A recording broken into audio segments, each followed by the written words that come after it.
Il n'y aura pas de 49.3 pour faire passer le projet de loi immigration.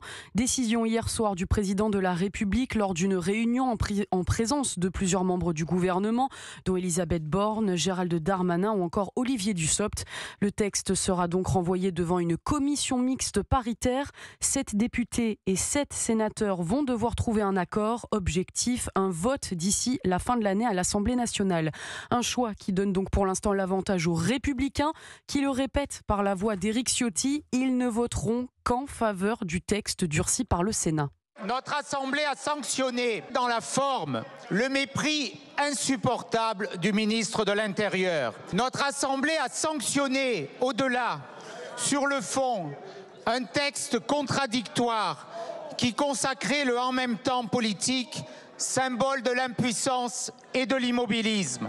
Ce débat, il va se poursuivre sur un texte très clair, celui approuvé par les sénateurs. C'est ce texte que nous vous invitons à soutenir, c'est le seul que nous soutiendrons. Vous l'avez entendu, Éric Ciotti, patron des Républicains à l'Assemblée, dénonce le mépris du gouvernement et le mépris de Gérald Darmanin.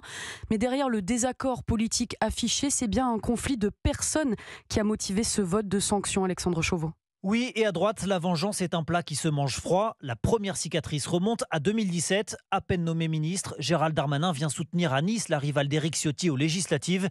Le député des Alpes-Maritimes, comme Olivier Marleix, a la rancune tenace. Les deux hommes ne pardonnent pas à l'ancien LR son transfert en Macronie.